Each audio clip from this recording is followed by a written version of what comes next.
दोस्तों, जहाँ पर वक्त के वलीउल्लाहों की बात आएगी वहाँ पर हजरत मौलाना पीर जुल्फकार अहमद नक्शबंदी साहब का नाम सरे फहरिस्त होगा। मौलाना पीर जुल्फकार अहमद नक्शबंदी 1 अप्रैल 1953 को पंजाब के जिला झंग में पैदा हुए। हजरत ने 1967 में मैट्रिक की और 1971 में पंजाब यूनिवर्सिटी से BS 4 साल प्रोग्राम किया। 1976 में इलेक्ट्रिकल इंजीनियरिंग में BS किया और फिर लम्स यूनिवर्सिटी से ह्यूमन मैनेजमेंट रिसोर्स का कोर्स किया। हजरत दामद बरकातुम खेलों में भी बढ़ चढ़कर हिस्सा लिया करते थे और चैंपियन थे स्पोर्ट्स के। क्रिकेट टीम के कप्तान थे, फुटबॉल टीम के कप्तान थे, वगैरह वगैरह। हजरत दामद बरकातुम की जॉब अमेरिका में थी। हजरत अमेरिका में एक शुगर मिल में जनरल मैनेजर थे। आपके अंडर 35 फैक्ट्रियां काम करती थी। आपकी तनख्वाह एक दिन की 1 लाख रुपए थी और ये उस वक्त की बात है जब डॉलर का रेट पाकिस्तान में 18 रुपए का था। आपने ये नियत की हुई थी कि जब मेरी उम्र 40 साल की होगी तो मैं दुनिया की नौकरी छोड़कर अल्लाह पाक की नौकरी करूंगा। मैं अपनी बाकी सारी उम्र दीन के लिए वक्फ कर दूंगा। दोस्तों, जरा सोच कर बताइए कि एक दिन की तनख्वाह 1 लाख रुपए थी और डॉलर भी अपने पाकिस्तान में 18 रुपए का था। तो सोचिए अगर आज आपकी जॉब होती तो फिर एक दिन की कितनी ज्यादा कमाई होती। ये होती है निशानी अल्लाह वालों की। अल्लाह वाले माल दौलत से मोहब्बत नहीं करते हैं। आप फरमाते हैं कि आज तक मेरे दिल में जरा बराबर भी ख्याल नहीं आया कि ऐ काश मैं नौकरी कर लेता।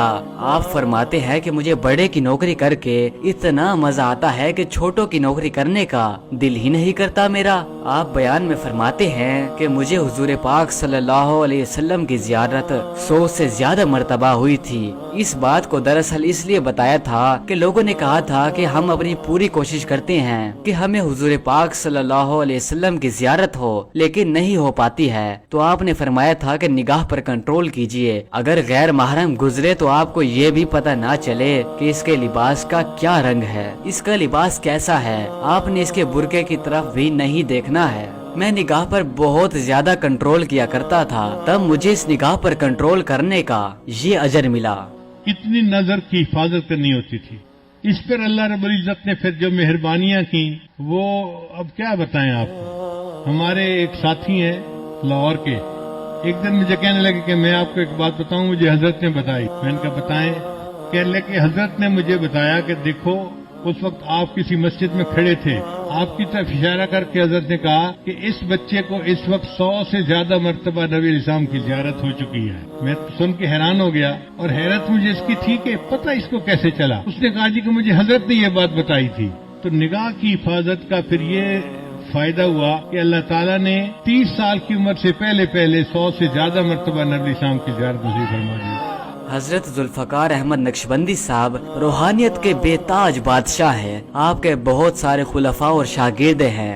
आपके अजीम तरीन शागिर्द में हजरत मौलाना खलीलुर रहमान सज्जाद नुमानी साहब शामिल हैं। हजरत के करीबी लोग बताते हैं कि हजरत की वालदा बचपन में फरमाया करती थी, ए जुल्फी तुम मेरे सामने खड़े हुआ करो, जब तुम मेरे सामने खड़े होते हो तो मक्खन ज्यादा निकलता है। हजरत की वालदा भी ये जानती थी कि मेरे बेटे को अल्लाह पाक ने बड़ा मकाम अता फरमाया है। आपके 2 साहिबजादे हैं। बड़े बेटे का नाम हबीबुल्लाह है और छोटे बेटे का नाम सैफुल्लाह नक्शबंदी है। आपने बहुत सी किताबें लिखी हैं। अगर आप हजरत की किताबों को पढ़ेंगे तो आपको यूं लगेगा कि आप इल्म के समंदर में तैर रहे हैं। हजरत कॉलेजेस, मदरसे और यूनिवर्सिटीज में लेक्चरार भी रह चुके हैं। हजरत का अंदाज़े बयां बहुत ही सादा है और निहायत ही प्यारा और दिल में उतर जाने वाला अंदाज है।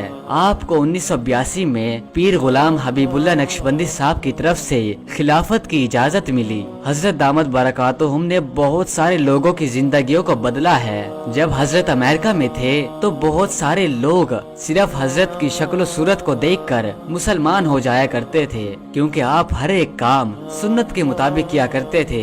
सुन्नत के मुताबिक दाढ़ी, सुन्नत के मुताबिक इमामा, सुन्नत के मुताबिक लिबास है और फिर इबादत का नूर अलग से चेहरे पर है। अगर आप हजरत से मिलने का शौक रखते हैं तो आपको जिला झंग में महदुल फकीर में जाना पड़ेगा। لیکن اگر آپ نہیں جا سکتے ہیں، اگر آپ بیعت ہونا چاہتے ہیں تو آپ اپنے شہر میں حضرت کے خلفاء کو ڈھونڈ لیجئے، تقریباً ہر شہر میں آپ کے خلفاء موجود ہوں گے۔ یہی اللہ والے ہی تو ہیں جن کی وجہ سے ہم سب بچے ہوئے ہیں، ورنہ ہمارے گناہوں کی وجہ سے زمین کب کی ہمیں نگل جاتی، آسمان کب کا پھٹ چکا ہوتا۔ اللہ پاک حضرت دامت برکاتہم کی عمر میں اضافہ فرمائے، آمین۔ جزاک اللہ۔